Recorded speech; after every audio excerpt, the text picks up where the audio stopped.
quero trazer um outro tema agora também, né, que é uma situação bastante delicada para o governo federal e da maneira também como ele se posiciona em relação a isso, porque a Comissão de Constituição e Justiça da Câmara dos Deputados aprovou por 47 votos a 17 o relatório da PEC das drogas.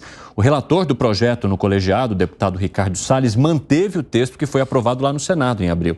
Agora, uma comissão específica será criada para discutir o mérito. Depois dessa etapa, a proposta vai estar pronta para ser votada em plenário. Zé Maria Trindade, eu estava acompanhando uma discussão sobre uma divergência dentro do próprio governo federal. Os governistas com aquela ideia do foco na economia, tipo, por mais que a gente tenha que sacrificar essa pauta de costume, foca lá na economia porque é onde a gente pode ter vitória. A derrota já está garantida. E a divergência com integrantes do PT, parlamentares do PT, que diziam, olha, a gente precisa impedir que isso passe, temos que votar negativamente para essa proposta. E agora, hein, Zé? Porque nos dois casos a gente tem uma divergência que, mais uma vez, é negativa para quem está no governo. Sim, é uma pauta pesada para o governo, né? Veja bem, e nem muda muito, né? É uma confirmação de que o Congresso é que deve tratar desse assunto. Não é um assunto para a Justiça, não é um assunto para o Supremo, porque existem nuances. E o Judiciário diz sim, é binário, sim e não, pelo que foi publicado. E o Supremo, matéria constitucional. O Supremo tem um controle constitucional e não de legislação ordinária. O projeto que foi apresentado pelo presidente do Congresso e foi assinado pelos líderes dos partidos políticos. Veja a força desta emenda à Constituição, né? Apresentada pelo presidente do Congresso e assinada pelos líderes dos partidos. E essa emenda diz ao Supremo, queremos que fique como está. E é um debate antigo que as pessoas acham que eu redundo quando falo, mas na verdade, assim, quando o Congresso não decide, ele está decidindo. Tipo, olha, nós não vamos mudar porque queremos que fique como está. E o que é que está na lei? É essa emenda.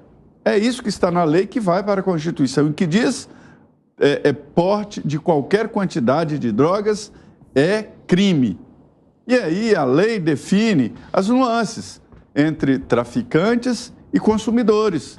Lá na lei diz sobre quantidade sem citar a quantidade, mas as nuances, porque cada droga tem uma quantidade subjetiva. A quantidade de gramas de uma droga como a maconha não produz o mesmo efeito de uma quantidade de gramas de outras drogas, que eu nem sei o nome, e de outros setores. Então, assim, é isso que a PEC diz. Qualquer quantidade é crime. E que a lei vai definir quem é o traficante e quem é o consumidor. Então, o governo deveria focar nisso aí, né? Quem é o traficante e quem é o consumidor. Esse que é o debate. Agora, Fábio Piperno, falando em foco, né? O governo está repetindo inúmeras vezes sobre a necessidade de se debater a economia, de se mandar as propostas da economia, mas não é ele que decide. E a gente tem visto um movimento diferente ali no Congresso, de, em vez de debater essas propostas, então, que seriam as propostas vitoriosas do governo, digamos assim,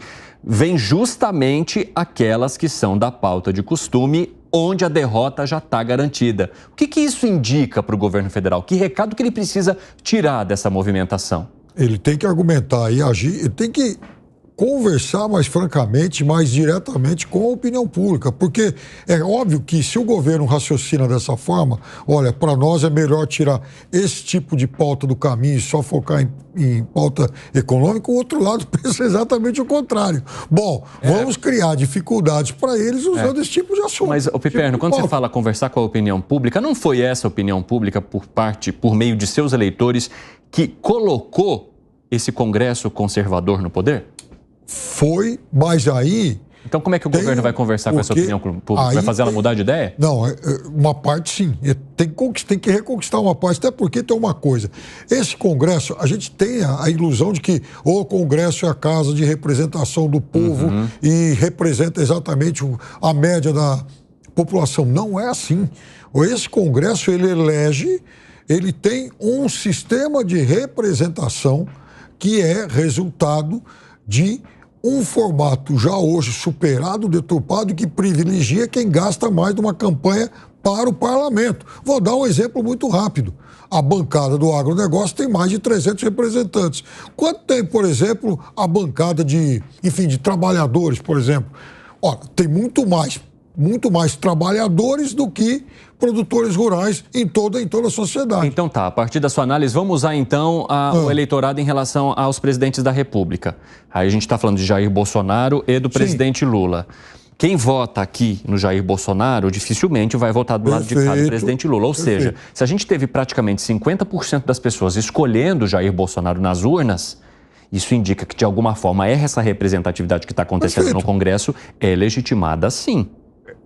Tem muito mais de 50%. Porque essa outra parte também que votou no presidente atual, nem toda ela defende as ideias por completo do que o partido desse presidente atual defende. É verdade. Mas sim queria tirar um outro do poder. Sim, sem dúvida. Então, também teve muita gente que não votou.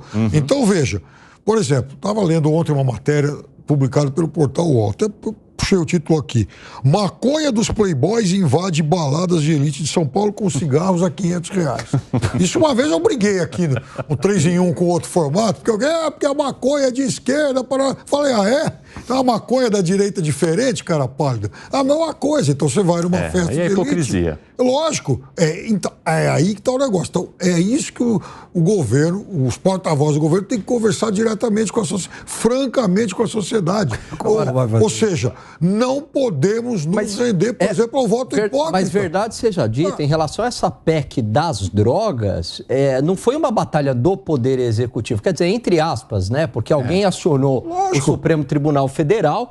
Então, não sei se vale a pena o governo comprar essa briga, porque é uma resposta do Congresso Nacional para o Supremo Tribunal Federal. Até porque, no mérito, não muda absolutamente nada. E é uma resposta de um suposto aliado do governo, né? Porque o projeto veio do presidente do Senado, Rodrigo Pacheco. Exatamente. De um suposto aliado do governo. Bem colocado, Evandro. E veja, não muda nada do que já é hoje. Por isso que eu entendo que é uma resposta. Porque o que é hoje? O consumo de drogas, ele é criminalizado, só que a pessoa não vai para a cadeia. O que diz o projeto? Eu li na íntegra. O consumo de drogas será penalizado, mas a pessoa também não irá para a cadeia. Tudo bem, tem reincidência ali, tem algumas regras, mas é uma resposta ao Supremo Tribunal Federal. E aí, Piperno, o governo querer comprar essa briga, quer dizer, vai perder e vai sair com a imagem ainda mais arranhada. Eu concordo contigo, mas tem que explicar para a sociedade, por exemplo, o que diz aqui nessa matéria do cigarro de R$500 é o seguinte: sociedade, será que a polícia vai prender esses caras que estão pagando quinhentão no cigarro de maconha em festa de bacana ou vai prender só a peãozada da periferia? Fala, Segré. Você utilizou uma palavra muito interessante, que é hipocrisia. Sabe o que é hipocrisia? Parte do governo querer combater com as elites quando grande parte do governo faz parte das elites. Isso é hipocrisia. A gente não tem culpa, Piperno, se o Partido dos Trabalhadores não tem tantos trabalhadores assim como deveria, porque a grande parte dos dirigentes não trabalha, pelo menos, produzindo como grande parte, enorme parte da população brasileira. Então, a representatividade dos partidos dos trabalhadores não está sendo tão representativa. E, por último, hipocrisia é tentar que o governo converse com a sociedade quando gasta fortunas pagando para determinados meios de comunicação, fortunas para comunicar com a sociedade. O problema não está na comunicação, é que a sociedade, na minha opinião, não acredita mais no governo e nessa narrativa. Esse é o problema. Pode gastar o dinheiro que quiser, não é investimento, é gastar nesse caso. Mas não vai conseguir modificar hoje a visão que grande parte da população tem em relação ao governo, que quer combater as elites sendo parte das elites, que quer colocar trabalhadores intertrabalhadores com o Partido dos Trabalhadores e que, além do mais, deve comunicar coisas. Se você precisar comunicar, é que aquilo que você está fazendo não está sendo o que a população está interpretando que você está fazendo. Que foi, Gani? Não, eu acho que você tocou num ponto, eu estava aqui pensando em relação ao Rodrigo Pacheco. Veja, o governo ele já está com uma dificuldade muito grande no Congresso Nacional, principalmente na Câmara dos Deputados. Ele ainda tem como um aliado o Rodrigo Pacheco. Aí, nessa pauta especificamente, se o governo entra contra este projeto, ele está entrando contra o aliado dele, o senador e presidente do Senado, Rodrigo Pacheco. Quer dizer, então vai complicar ainda mais a relação dele no Congresso Nacional, do Poder Executivo com o Congresso. Só para a gente arrematar, Zé, você entende, segundo o argumento aqui do Gustavo Segré, que o governo não consegue mais ter esse apelo à opinião pública, independentemente do quanto ele gaste com publicidade? Pois primeiro é que não é uma PEC do Rodrigo Pacheco, é uma PEC do Senado, né? Os líderes assinaram. A emenda à Constituição é um instrumento nobre, nem todo mundo pode apresentar uma emenda. Um deputado e um senador, eles não podem, de forma Zé, mas ele foi o Rodrigo Pacheco que bancou, né? Ele reuniu os líderes, né? E os líderes exigiram uma reação.